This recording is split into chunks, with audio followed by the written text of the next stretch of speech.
Gadis itu sedang tidur di rumah CEO untuk pertama kalinya ketika tiba-tiba ia mendengar suara aneh. Ia mengikuti suara itu dan melihat CEO sedang mengamuk lagi. Gadis itu menghampirinya tanpa rasa takut dan berkata, "Kau kembali marah kan? Kau bilang aku obatmu, kau membutuhkanku."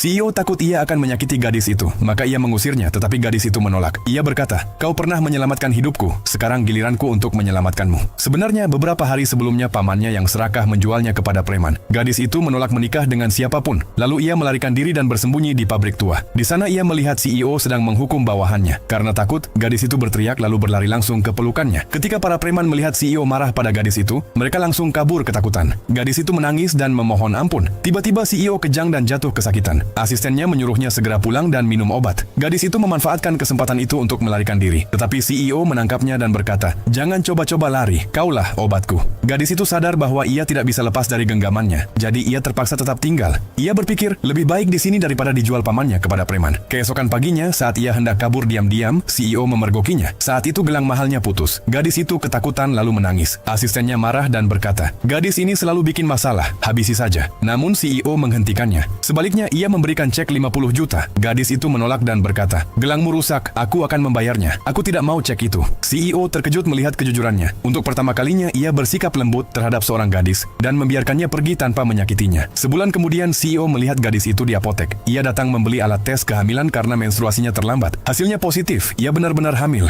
Gadis itu sangat takut kalau pamannya tahu akan terjadi masalah besar. Saat itu tiba-tiba ia bertemu CEO lagi. Dengan gugup ia berkata, "Kenapa kamu di sini?" Ia berbohong bahwa ia hanya datang untuk membeli obat flu. CEO tidak curiga, tapi ia melihat sepatu gadis itu sangat kotor. Ia menyuruhnya duduk di bangku taman dan berkata, "Tunggu di sini, aku akan membelikanmu sepatu." Gadis itu terdiam karena terkejut. Namun tiba-tiba sekelompok preman datang dan menyeretnya pergi. Gadis itu menangis dan berkata, "Lepaskan aku akan membayar hutang pamanku." Preman itu tertawa. "Pamanmu miskin, dari mana kau akan membayar?" Gadis itu berkata, "Aku kenal orang kaya yang semua orang panggil tuan. Jika kalian melepaskanku, aku akan meminjam uang darinya." Preman itu menertawakan. Tetapi tiba-tiba sebuah mobil mewah datang dan berhenti. Seseorang berteriak, sepertinya pemiliknya sudah datang.